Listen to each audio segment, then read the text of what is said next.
Hey guys, this is Austin. It has been nearly 4 years since the original Nintendo 2DS came out, but today there's an upgrade. Big shout out to Nintendo for hooking us up with the 2DS XL a little bit early.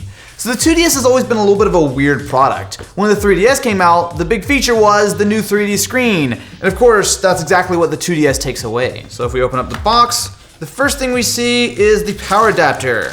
So this doesn't seem like something that should be all that impressive, but the new 3DS XL doesn't even actually come with one. You know, I actually kind of like the look of this. So with the blue accents and the kind of textured black finish, it looks really nice. One thing I will say though, is that it feels very lightweight. It doesn't feel like there's a lot of sort of heft to it, but to be fair, it's all plastic and it feels pretty well put together. I mean, so the first thing I noticed is that there's some weird quirks with the design. So the hinge itself actually kind of sticks out a little bit, and because of that, the front-facing camera is actually exposed even when the 2DS is closed. So when you open it up, it makes sense, you can see it pretty well there, but when you close it, it's actually kind of exposed. Something else that's kind of weird is that there's no obvious way to put the games in besides what I assume is behind this flap. Yeah. So inside here, we can put in a 3DS game, a DS game. We also have what looks like a micro SD card, which is going to be 4 gigabytes. So right here beside the headphone jack, there's, oh, the stylus. What? That is the smallest stylus I've ever seen. What? Hold on. So this is what the normal 2DS stylus looks like. You know, it's meant for human hands. Whereas this is the 2DS XL. It is a lot smaller. Like, I don't even, how is that even supposed to make sense? That is, comparing the original 2DS with the XL, the first thing you'll notice is that the XL is a lot bigger. And a big part of that is that it now has a clamshell design. So when you look at the original 2DS, something I think a lot of people made fun of was a sort of weird flat design. Now to be fair, in the hand it actually doesn't feel too bad depending on, you know, how big your hands are. For me, it feels about right. But when it comes to actually trying to put this in your pocket, good luck. Whereas something like this, even though it is fairly large, it folds up nice and neat. I will say I do like the look of the 2DS XL. So as far as I know right now in North America, there's only this black and blue color, but I think it looks pretty nice.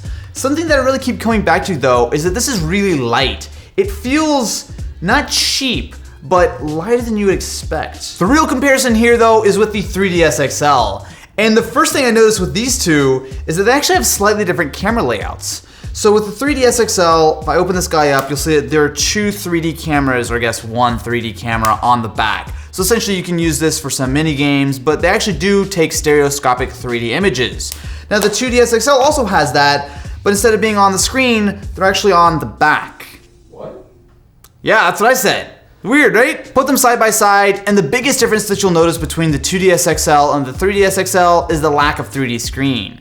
So with this guy, you can turn on the 3D switch, you can adjust it to the sort of strength that you like. And there were some cool things that they did do with the 3DS XL, including some eye tracking to sort of customize the screen. As before with the 3DS, if you got a little bit off axis, it could look really weird. However, for me, I just don't really enjoy the 3D. It's kind of nice, a couple games do it well, but for the most part, that switches off all the time, which essentially means it's the same as the 2DS. So this is the new Nintendo 2DS XL, and that new name means that it has the upgraded specs from the 3DS. So while the original hardware came out in 2011, they have since upgraded it and it runs a lot smoother. When you look at the XL side by side with the original 2DS, there are a lot of very nice upgrades. So some of them are super obvious. The screens are much larger on the newer unit, but there are also some more subtle upgrades. Like the original 2DS only had a fairly small and weak speaker, whereas the 2DS XL has dual front firing speakers, or side-ish firing speakers. I accidentally opened the camera, so I guess that means camera time. First thing I noticed is having the cameras on the back means I have to really sort of twist it. So if I try to take a shot of Savage Kenny here, that's some potato quality. Again, the angles are super weird. You actually kind of have to.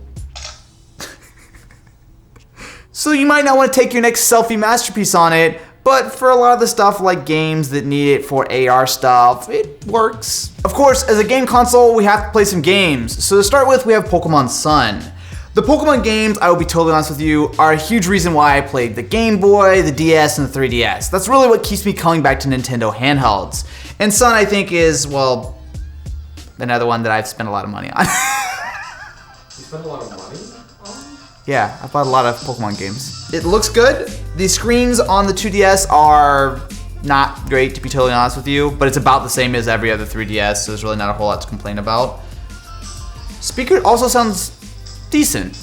Not great, but decent. Next, we have Super Smash. This is a game that really impresses me that's even playable on the 3DS. Considering that this hardware originally came out in 2011, the fact that not only does it look nice and it's playable, but we're getting a full 60 frames per second is awesome. Smash is also one of the few games that do support amiibos. So with the 2DS, what we're doing is we're actually putting it in the middle of the screen, but once we do that, it pretty much immediately loads up the amiibo. You can train it, you can do different things.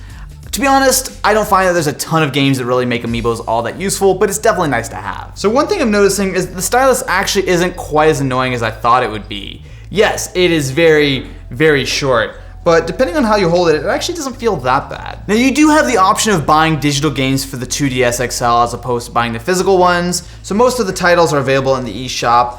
But generally speaking, I'm not a big fan of the way that Nintendo handles a lot of the account stuff, and to be honest, I prefer having the actual physical games.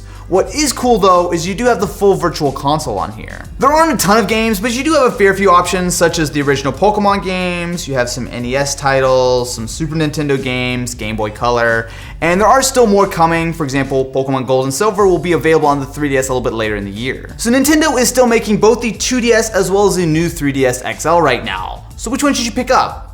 Well, if you want to be cheap and you want just a basic Pokemon machine, it is hard to argue with the 2DS at about $80. It is definitely not perfect. It would be nice if it had better speakers and the design that was a little bit more portable, but I think a lot of people would be completely fine with this. The 3DS XL is definitely the superior console as far as tech goes. So not only does it have all the updated specs, but you have the additional buttons and controls, amiibo support, and it does have that nicer looking 3D screen.